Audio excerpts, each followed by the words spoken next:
Hello everyone, in this video you will see how to use a headset mic on a Nintendo Switch. Ensure that your headset has a separate microphone and headphone jack. This setup is often referred to as TRRS, where one jack is for audio output and the other is for input. You will need to purchase a TRS adapter or splitter. This adapter will allow you to connect your headset to the Nintendo Switch console. Plug the TRRS end of the adapter into your headset's jack. The TRS end of the adapter should then be connected to the Nintendo Switch console. On your Nintendo Switch, go to the home menu and navigate to System Settings. Within System Settings, find the Controllers and Sensors or Audio section. Look for options related to audio or output or input settings. In the audio settings, you should see an option to select the input device. Choose the option that corresponds to the connected headset microphone. Once the input device is selected, test the microphone to ensure it is working correctly.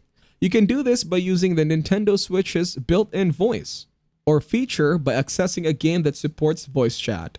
If necessary, adjust the volume levels and microphone sensitivity settings to achieve the desired audio quality.